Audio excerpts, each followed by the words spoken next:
அன்புள்ள கன்னி ராசி அன்பர்களே வணக்கம். கன்னி ராசி அன்பர்களுக்கு இந்த வார ராசி பலன். கன்னி ராசி அன்பர்களுக்கு 6ஆம் இடத்தில் செவ்வாய், புதன், ராகு. 7ஆம் இடத்தில் சூரியன், சனி, சுக்கிரன். 10ல் குரு, விரய ராசியில் கேது பகவான் இருக்கிறார். 7ல் சனி, சூரியன், 10ல் குரு இருப்பதால் எதிலும் சிந்தித்து செயல்படுதல் வேண்டும். கணவன் மனைவி இடையே ஒற்றுமை தேவை. ஒருவரை ஒருவர் அனுசரித்து செல்லுதல் வேண்டும்.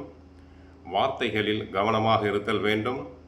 விளையாட்டாக பேசினாலும் பொல்லாப்பு வந்துவிடும். முன் கோபத்தை குறைத்துக் கொள்ளுதல் வேண்டும். தொழில் வியாபாரத்தில் நீங்கள் நினைப்பது ஒன்று, நடப்பது ஒன்று. வேலையாட்களுடைய ஒத்துழைப்பு சொல்லிக் கொள்ளும்படி இருக்காது. பார்ட்னர்ஸ்களுக்குள் பிரச்சனைகள் வரலாம். ஆகவே அனுசரிப்பாக தாங்கள் செல்லுதல் வேண்டும். பெண்கள் மூலமாக தேவையில்லாத செலவுகள் ஏற்படும். உத்தியோகத்தில் இருப்பவர்களுக்கு உங்கள் திறமைகளை வெளிக்காட்ட நல்ல வாய்ப்புகள் கிடைக்கும். சக ஊழியர்களால் இடையூறுகள் இருந்தாலும் அதிகாரிகளின் ஆதரவு உங்களுக்கு கிடைக்கும். வண்டி வாகனங்கள் மூலமாக சுப செலவுகள் ஏற்படும். அடிக்கடி வண்டி வாகனங்கள் பழுதாவதால் ரிப்பேர் செய்ய பணம் தேவைப்படும். மாணவியர்கள் பொழுதுபோக்கில் கவனம் செலுத்துவதை விட படிப்பில் கவனம் செலுத்துதல் வேண்டும். பெற்றோர் சொற்படி, ஆசிரியர் சொற்படி கேட்குதல் வேண்டும். 6ஆம் இடத்தில் ராகு இருப்பதும் 10ல் குரு இருந்து உங்கள் சுகஸ்தானத்தை பார்ப்பதும் தீய பலன்களை குறைத்து நன்மைகள் நடைபெறுவதற்கான வாய்ப்புகள் உண்டு. சுக்கிரனுடைய பார்வை ராசிக்கு 2ஆம் இடம் இருப்பதும் உங்களுடைய பொருளாதார நிலைக்கு உத்தரவாதம் அளிக்கிறது. சில நேரங்களில் எதிர்பாராத நெருக்கடிகள் ஏற்படலாம்.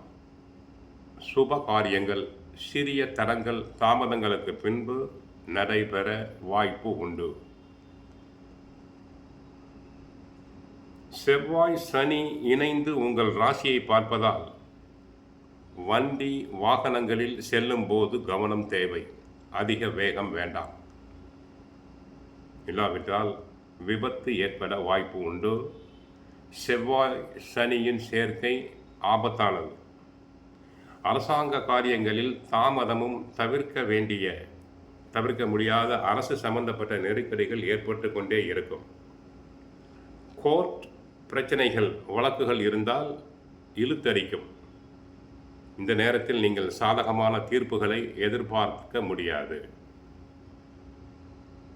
குரு பயிற்சி ஜூன் 2ஆம் தேதி நடைபெறுகிறது. அதுவரை பொறுமையாக இருங்கள். இறை வழிபாடு அவசியம். தினமும் பகவத்கீதை, சுந்தரகாண்டம் பாராயணம் செய்யுங்கள். பெருமாள் கோயிலுக்கு சென்று வாருங்கள். அனைத்தும் சுபமாக நடைபெறும். ஹரே கிருஷ்ணா, ஹரே கிருஷ்ணா.